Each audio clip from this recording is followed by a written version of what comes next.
Hello, I'm Andy Edwards and we're about to talk to Jo Pavey of Britain, who's about to make her debut at the Virgin London Marathon on Sunday. Jo, there's been a lot of interest for quite a few years in how well you might run at the marathon, given your solid career on the track and the road at the shorter distances. How are you feeling? Yeah, I'm really excited to be here at last. Like you say, I've talked about doing a marathon for 2 or 3 years now, so it's finally great to be here, and I'm excited to actually be here now and making my debut, and what better place to make a debut but in your home soil in London, so looking forward to it.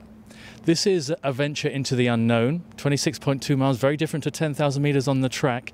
What have you had to learn? I've had a lot to learn. I've probably still got a lot to learn. I've had to increase the length of my long run, and one of the main things for me is learning to drink on the run and think about that. I've not done races before. I've had to drink, so I've been practising. I've set a table up at the track and practised sprinting towards the table, grabbing drinks. Bit of a problem when Jacob started throwing them over the fence and I had to pick them up again.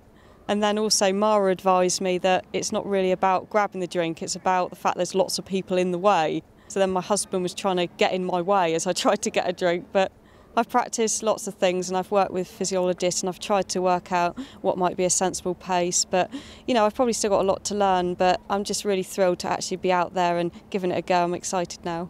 This is very much a family unit, isn't it? There's your husband, Gavin, who's also your coach, little toddler, Jacob, and also you're drawing upon the experience of runners, British runners like Mara Yamauchi, who was second in the Virgin London Marathon a couple of years ago.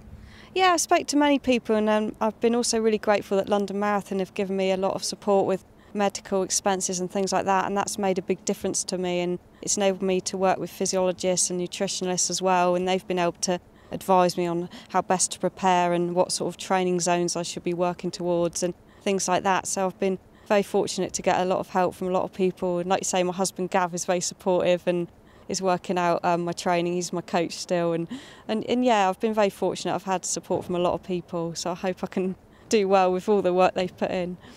If you can run inside 2 hours 30, or maybe just outside 2:33 or so, then that makes Olympic selection next year really on the cards. Is that a target?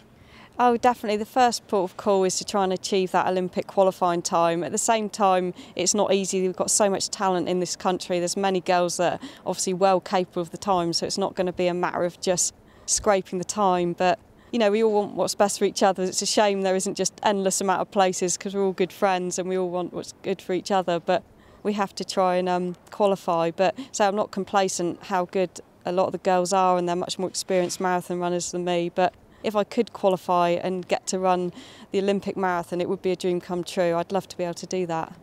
Fingers crossed for your dream to be realised, and the stepping stone is this Sunday at the Virgin London Marathon. Good luck, Jo.